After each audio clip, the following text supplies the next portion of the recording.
Hello there. A mandatory housing measure for all capped birds and poultry became into force across Northern Ireland from midday on November 28th in a bid to combat the growing threat of avian flu.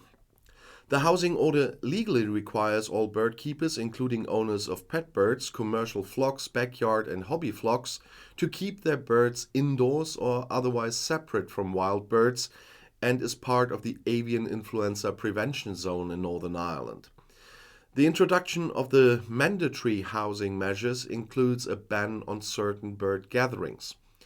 So far this year in Northern Ireland, there has been one confirmed case in a captive bird holding, and since April, there have been 21 confirmed wild bird cases.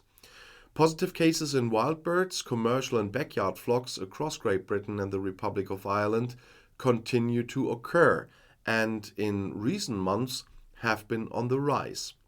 Northern Ireland Chief Veterinary Officer Dr. Robert Huey said about this, "In order to protect the national flock, we must try to avoid a repeat of last year, which was NI's worst ever outbreak of avian flu and resulted in the cull of approximately 80,000 birds. This is devastating for the owners and has the potential to savage our £450 million poultry industry.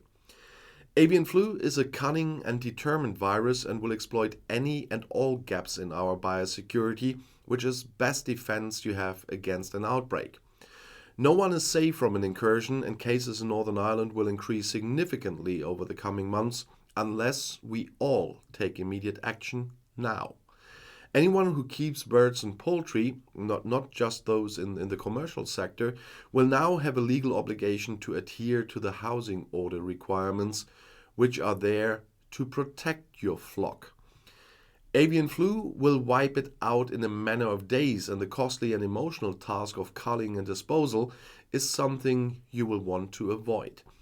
An incursion into a flock or even a small captive bird holding can have significant consequences, not just for the owner, but for wider industry and our ability to trade. While it is vital that you comply with the housing order, there are also a range of other actions one can take to protect their flock.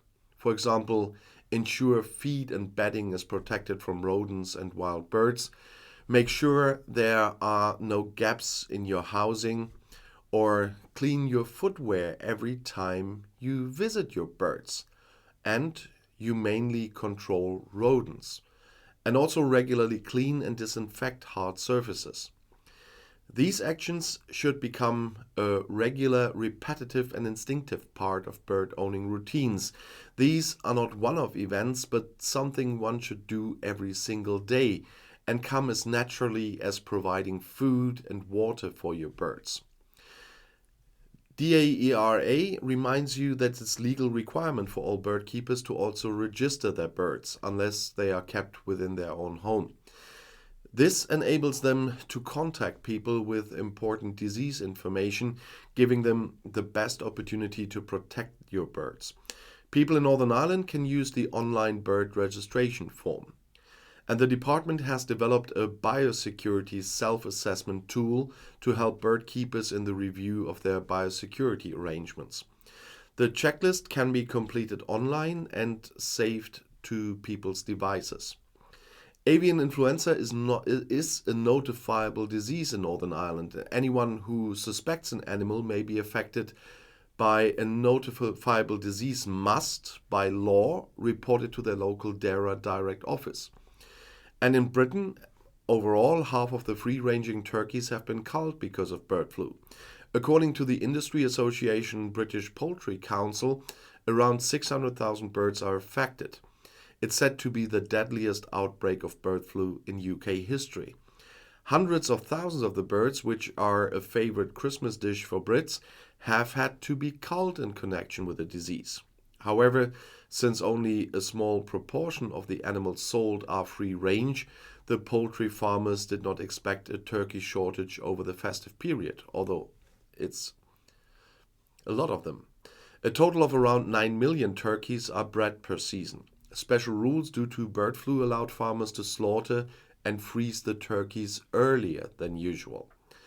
The trade association is making rather gloomy forecasts for the future of free-range turkeys, where birds can become infected with the virus more easily. The trend is towards other production methods, as Andrew Opie, food experts from the British Poultry Council, told The Times, for example. And I'll see you in my next video. I'll be back.